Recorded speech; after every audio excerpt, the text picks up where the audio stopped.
Assalamualaikum warahmatullahi wabarakatuh. Tachahau. Sagutra galai. Vanakkam. Ada kah?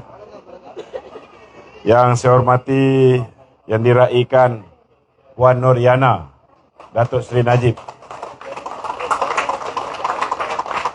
Yang berbahagia Datuk Heng Saiki, Ketua Wanita MCA, Encik Patrick Wee, Ketua MCA Gopeng, Saudara Tai Zihau, penceramah kita yang pertama tadi, Saudara Raja Anwar, penceramah kedua, sahabat-sahabat daripada Channel 361, satu tepukan gemuruh untuk mereka semua. Michelle Fu, Sam Ang dan rakan-rakan yang lain, saya tak dapat sebut semua sekali. Dan tidak ketinggalan rakan-rakan saya daripada Laskar Cyber Malaysia juga hadir. Dan semua rakan-rakan yang hadir untuk menjayakan program kita pada malam ni. Apa khabar semua? Kita malam ni, saudara, inilah keadaan kita. Biasanya bila kita dah hilang sesuatu tu, barulah kita rasa kehilangan tu. Betul tak betul, tuan-tuan? Saya masih ingat lagi, sebelum pilihan raya umum yang ke-14, macam-macam orang cakap pasal Datuk Seri Najib. Betul tak betul? Ketika itu, saudara, orang tak pernah merasa zaman pemerintahan lain. Kerana 61 tahun Barisan Nasional memerintah. So you cannot compare to others. You cannot compare to Pakatan Harapan, you cannot compare to Perikatan Nasional, and you cannot compare to this current hybrid government. Tak boleh nak compare. Itu sebabnya, bila Rafizi cakap sesuatu, bila Tony Phua cakap sesuatu, bila Mahathir yang pernah jadi Perdana Menteri dan Presiden UMNO 22 tahun, dia cerita bad things about UMNO, sudah pastilah orang akan percaya, betul tak tak? Saya tak nafikan there are problems in UMNO. There are also bad leaders in UMNO. But thank God, they have all been collected by the PPBM. Yang rasuah, tuan-tuan, yang rasuah, yang salah guna kuasa, yang rakus, mereka ini, tuan-tuan, awal-awal lagi sudah angkat kaki lari masuk PPBM. Ahli parlimen kita saja 16 orang telah lari pergi ke PPBM. Itu yang hari ini orang kata katak, tuan-tuan. Bukan hanya UMNO menjadi mangsa rompakan daripada PPBM ini, PKR juga telah dirompak, tuan-tuan. 9 orang mula-mula dibawa lari oleh Azmin Ali. Kemudian ada 4 lagi. 4 tu ada yang seorang daripada DAP, seorang lagi Xavier Jayakumar yang bertukar menjadi ahli parlimen bebas tetapi menyokong Presiden PPBM iaitu Tan Sri Muhyiddin Yassin. Tuan-tuan, saya yakin orang yang tidak mengundi BN pada pilihan raya umum yang ke-18 kerana mereka mahu sesuatu yang lebih baik. Betul tak betul? Some of them, they want good governance. Some of them, they want clean government without any corruption. Macam-macam yang mereka mahukan. Saudara, mereka tidak pernah menyangka bila mereka memberi peluang kepada Pakatan Harapan untuk memerintah, hidup mereka yang selama hari ini 61 tahun hidup aman damai, masyarakat berbilang kaum. Betul tak betul? Tiba-tiba kita menjadi bermusuhan antara satu sama lain. Diorang tak sangka benda ni akan berlaku. Mereka mengharapkan kerajaan lebih bersih.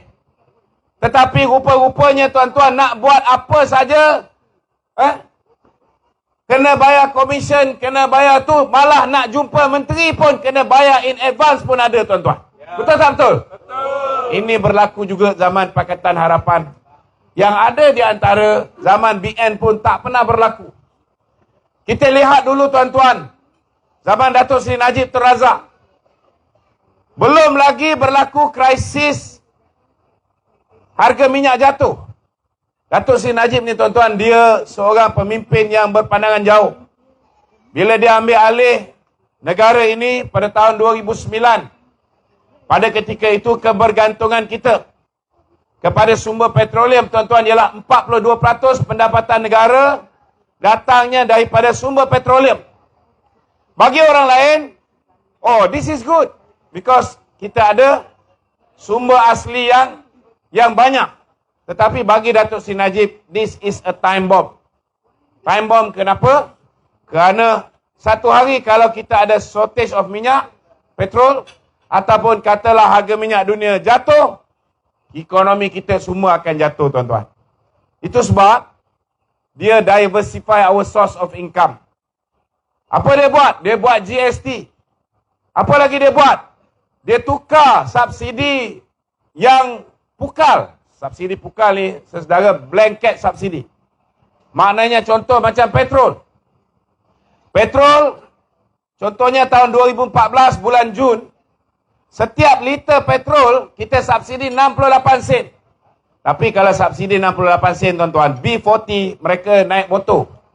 Kalau pun ada kereta, mereka bawa kereta kancil. Kalau bawa kereta kancil, tuan-tuan, isi minyak. Kalau dia isi minyak penuh pun, dia goncang itu kereta, maksimum boleh isi mungkin RM50, RM51. Berapa subsidi yang B40 dapat? It's around RM17.40. RM17.40. Kelas menengah M40, mereka naik Toyota Camry 2.0 atau Perdana V6. Tangki mereka ketika itu boleh isi RM150. Berapa subsidi dia dapat? Subsidi dia dapat RM54, tuan-tuan. 3 kali ganda lebih banyak daripada B40. Adil ke tak adil? Tak adil.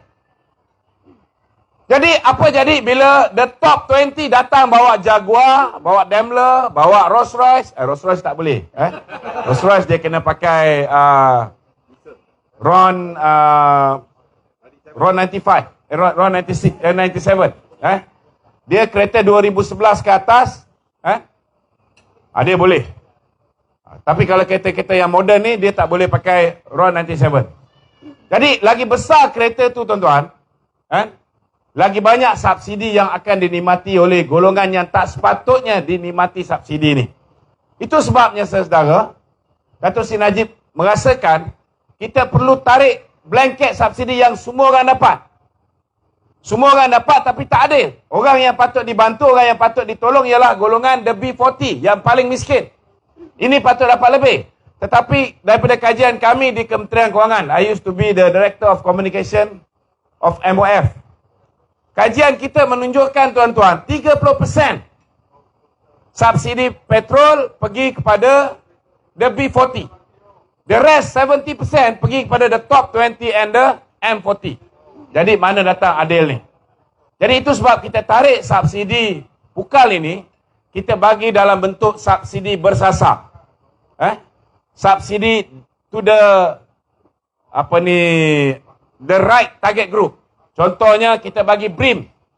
We started 2012, mula-mula kita bagi RM500, kemudian naik RM650, kemudian RM950, kemudian RM1,200. Kalau kita menang pilihan raya umum 2018 naik kepada RM2,000. Begitu juga dengan bantuan awal persekolahan. Thank God this bajet 2023 semua orang akan dapat balik. Semua orang akan dapat balik RM150 untuk setiap anak. Tak kira lah B40 ke M40 ke top 20. Saudara, ini apa yang Datuk Seri Najib buat. Saudara, dia ambil subsidi yang pukal, dia berikan dalam bentuk subsidi bersasar. Sama jugalah dengan minyak masak, sama jugalah dengan benda-benda lain. Kemudian kita laksanakan GST. GST, tuan-tuan, kalau dibandingkan GST yang dikutip tahun 2017, lebih kurang 44 bilion, saudara. Tahun sebelumnya 2016 kita kutip lebih kurang 41 bilion. Tuan-tuan, setiap tahun perbezaan kutipan ni lebih kurang 3.9 bilion. Maknanya, kalau dibandingkan dengan kutipan SST 2014, tahun terakhir kita laksanakan SST, kita hanya kutip 18 bilion. Maknanya, bila Pakatan Harapan memerintah, dia hapuskan GST, tuan-tuan, negara kehilangan 30 bilion satu tahun. Dan amat mendukacitakan, bila mereka memerintah, daripada 60 janji yang mereka berikan, out of that 60 promises, tuan-tuan, satu saja dia buat, iaitu hapuskan GST, dan ini menjahanamkan negara, tuan-tuan. We got stable income. Itu sebab bila Tun Dr. Mahathir pergi ke Jepun, dia mau pinjam duit dengan Jepun. Jepun tanya dia balik, you ada any fixed income? Dia mau jawab pun tak boleh, tuan-tuan. Sebab Jepun sudah lama laksana GST. Jepun pun tanya dia, kenapa you abolish GST? Last kali dia tak boleh pinjam, itu yang lepas tu dia terbitkan Samurai Bond. Kemudian dia terbitkan pula Panda Bond, macam-macam bond. Nasib baik, itu James Bond je dia tak terbitkan. Saudara, itu sebab zaman Datuk Seri Najib, tuan-tuan, bila kita dah anticipate harga minyak satu hari nanti akan jatuh dan negara akan kehilangan pendapatan, kita laksanakan GST 2015. Tiba-tiba, tuan-tuan, penghujung 2014 September, betul-betul harga minyak dunia jatuh. Sebab apa harga minyak dunia jatuh 2014 September? Sebab Amerika telah menghasilkan shale oil. Dia ada batu warna hitam tu, dia ekstrak minyak daripada batu. Bukan dia gerudi dasar laut macam kita biasa buat. So ini menyebabkan ada limpahan minyak. So Arab, Saudi, Saudi ni, saudara, sebuah negara yang mengeluarkan minyak 17 kali ganda lebih banyak daripada Malaysia. Saudi, tuan-tuan, dia nak lawan shale oil Amerika. Sebab dia tahu kalau gerudi minyak, kos kita lebih kurang dalam 30 US dollar. Tetapi kalau nak hasilkan shale oil, dia punya kos is 50 US dollar per barrel. Jadi mereka pun buang lagi minyak. Itu sebab 2014 harga minyak dunia jatuh. Dan bila harga minyak dunia jatuh, tuan-tuan, Saudi Arabia daripada sebuah negara yang kaya raya, tuan-tuan, semua orang tahu kita dapat duit 2.6 bilion daripada Saudi. Actually, it is nothing for them. They only promise us around 1.17 billion US dollar. But actually from 2004 to 2014, they give away, tuan-tuan, 115 billion US dollar. Kita hanya baru dapat 1 bilion, satu dunia sudah kecoh. Saya nak beritahu dengan tuan-tuan, selepas kejatuhan harga minyak dunia 2014 ini, Brunei Darussalam yang kaya raya tu pun terpaksa potong gaji kaki tangan awam dia 20%. Tapi di Malaysia, disebabkan Datuk Seri Najib sudah anticipate, so we already diversify our source of income. Apa jadi, tuan-tuan? Kita bukan hanya tak perlu potong gaji kaki tangan awam, 2015 itself, kita naikkan gaji kaki tangan awam 2 kali. 2 kali, tuan-tuan.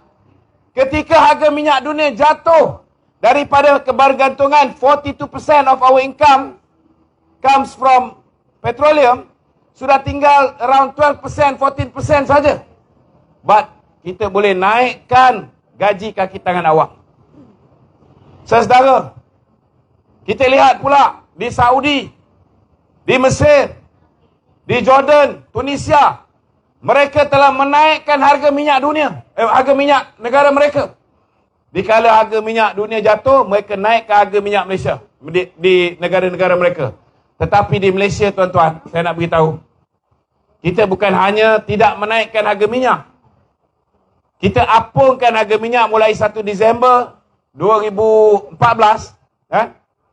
menyebabkan harga minyak selepas itu duduk pada harga RM1.30 lebih kurang 2 tahun, tuan-tuan. 2 tahun lebih kurang harga RM1.30. Harga diturunkan. Itu sebabnya, saudara, Bila kita tukar kerajaan, kita dapat sebuah kerajaan yang dipimpin oleh seorang Perdana Menteri yang very experienced. Nobody is more experienced than Mahathir. He got 22 years of experience as Prime Minister. Tapi tuan-tuan, disebabkan pasukan dia, tim dia, tim cap ayam. Minta maaf cakap. Tim dia, tuan-tuan. Tim cap ayam. You have good leader but you do not have a good team. You tak boleh sukses in managing the country, tuan-tuan.